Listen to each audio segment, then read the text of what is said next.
principal problème que nous avions déjà identifié avant de venir et qui est ressorti aussi lors de nos entrevues, c'est la question du corps professoral. Comme vous le savez, dans les classes préparatoires, pour l'essentiel, c'est des professeurs agrégés qui ont souvent une grande expérience, mais qui sont allés jusqu'au doctorat. Donc, vous le savez, nous n'en avons pas au Sénégal. En tout cas, nous n'avons pas une expérience de classe préparatoire. Il n'y a pas beaucoup d'agrégés aussi, parce que ce n'est pas le dispositif que nous avions. Donc, nous étions en train de... Nous avons pu, avec la délégation, avec les Français et les autorités françaises, trouver mise en place quelques démarches que nous allons renforcer pour qui nous permettront nécessairement d'avoir un corps professoral. Il s'agira peut-être de prendre les jeunes retraités, entre guillemets, des enseignants de classe préparatoire qui pourront venir au Sénégal nous accompagner pendant 5 ans, délai qu'on a considéré que c'était suffisant pour asseoir un bon dispositif. On pourra aussi compter sur le gouvernement français pour nous envoyer des professeurs dans le cadre de la coopération, ce qu'on a appelé les coopérants, les VSN. Madame le ministre de l'Enseignement supérieur, de la Recherche et de l'Innovation, Frédérique Vidal, nous a fait une proposition aussi de travailler avec son homologue de l'Éducation nationale de la République française, mais avec les grandes écoles, surtout l'école polytechnique, l'école centrale, l'école normale supérieure, qu'il nous envoie les étudiants de ces écoles en stage au Sénégal pour accompagner aussi les étudiants qui sont en classe préparatoire. Ça permettra aussi d'inculquer à ceux-là qui sont au Sénégal l'esprit qui est recherché ici par le président de la République, à savoir de travailler dans l'excellence et de toujours se mettre à niveau par rapport à ce qui se fait de mieux dans le monde. Voilà un peu ce qu'on a retenu. Donc, nous allons rentrer au Sénégal avec beaucoup de confiance, comme je l'ai dit tout à l'heure, d'autant plus que nous avons retenu de faire des visites croisées, parce que nous accueillerons certainement, nous avons invité les partenaires français à visiter, surtout les responsables académiques et pédagogiques de ces institutions, à visiter très rapidement le Sénégal, et nous enverrons très bientôt aussi des spécialistes et des techniciens dans le cadre de tout cela, dans le cadre de cette orientation de son Excellence, Monsieur le Président de la République.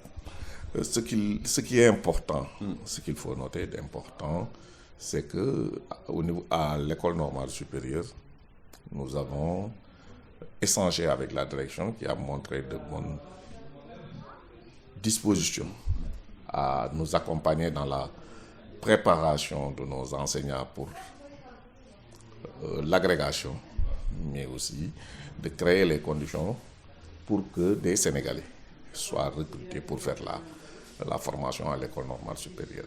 Qui deviendront des professeurs agrégés. Bon, qui deviendront des professeurs, des diplômés de l'école normale supérieure. Et ensuite, parce qu'à l'école normale supérieure, tout le monde ne devient pas agrégé.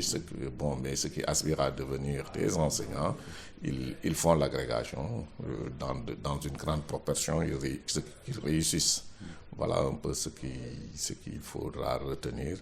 Et après l'école normale, après le lycée Louis-le-Grand, qui nous prend à peu près en moyenne 4 bacheliers chaque année. Aujourd'hui, nous croyons qu'avec l'école normale supérieure aussi, nous allons entamer une nouvelle démarche qui nous permettra chaque année de faire le choix d'y envoyer nos meilleurs jeunes Sénégalais. Et ça, je pense que c'est quelque chose qu'il faudra noter comme aspect très bénéfique de notre mission. Mais pour un parent sénégalais, en vous écoutant, il se dira, mais tiens, donc on ne pourra plus envoyer nos enfants faire prépa en France. Oui, la problématique, je pense que je suis pas dans...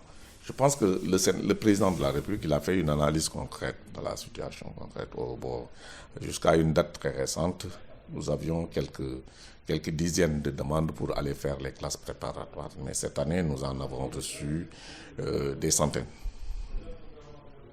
Nous en avons reçu à peu près 800. Et ces 800 remplissaient tous les conditions pour venir faire une année préparatoire. Mais vous savez, le gouvernement du Sénégal n'a pas les moyens de les envoyer tous, parce qu'il faut des bourses d'excellence. Nous avons retenu 50 candidatures que nous avons envoyées en France. Mais vous voyez, si en une seule année, on peut avoir 800 bacheliers qui peuvent faire les classes préparatoires, donc il me semble qu'il serait pertinent quand même aussi de créer des classes préparatoires. Ce que le président a compris et nous a donné instruction. Et nous allons le réussir, je le pense bien, parce que le gouvernement mettra tous les moyens qu'il faut. Ensuite, de plus en plus, les jeunes, les élèves obtiennent le bac très jeunes, 17-18 ans. Et ce sera une bonne chose pour les parents de pouvoir conserver encore pendant 2 à 3 ans leurs enfants au Sénégal.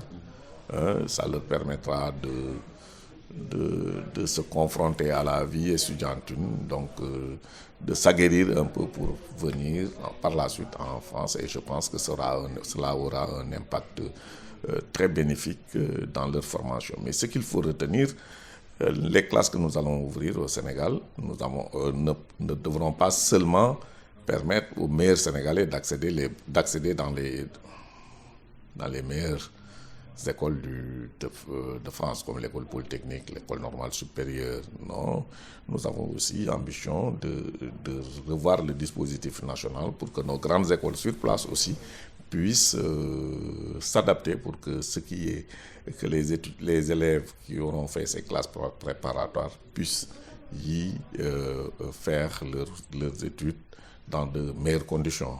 Nous travaillons dans ce cadre-là avec la Côte d'Ivoire et nous allons partir au Maroc pour voir comment, déjà en Afrique, avoir un dispositif qui nous permettrait aussi bien d'envoyer nos étudiants dans les grandes écoles françaises, mais aussi dans les grandes écoles de ces pays. Voilà un peu ce que le